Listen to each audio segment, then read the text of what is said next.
আমি তোমাকে অনেক প্যারা দিই না? বিগত কয়েকদিনে যতগুলো প্যারা দিয়েছি সবগুলোর জন্য সরি। কি সে হঠাৎ করে প্যারা দি সরি? আমার থেকে মনে হচ্ছে মানে আমি তোমাকে অনেকগুলা প্যারা দিচ্ছি কয়েকদিন যাবৎ। তোমাকে সন্দেহ করছি, তোমার সাথে ঝগড়া করছি, তোমাকে কষ্ট দিচ্ছি, তোমার কথা বুঝি নাই। তো সব কিছু হঠাৎ করে মনে পড়লো, তো যার কারণে সরি বলতে ইচ্ছা করলো। ইটস ওকে, বাট মানে এখানে সবচেয়ে বড় কথা হচ্ছে এই যে মানে তুমি যে প্যারা দাও আমাকে, এটা যে তুমি রিয়েলাইজ করছো, তুমি যে এটা স্বীকার করছো, এটাই আমার জন্য অনেক। ইটস ওকে মানে কি?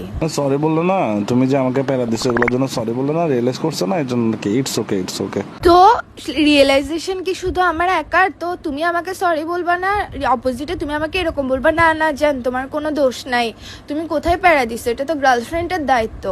কিসের রিয়েলাইজেশনে ক্যাতারে পুরি তোরা? আমি সরি বলছি, তুই আমার উল্টা সরি বলবি যে না না জান তোমার কোনো দোষ নাই, আমি উল্টা তোমাকে প্যারা দিছি, তুমি তো সন্দেহ করছো আমার কারণে, আমি মেয়েদের দিকে তাকাই এই জন্য, তুমি ঝগড়া করছো আমার কারণে, আমি সময় দিই না এই কারণে, এগুলা বলবা। এগুলা না বলে তুমি আবার ইটস ওকে মারাইতেছো যে কিসের জন্য?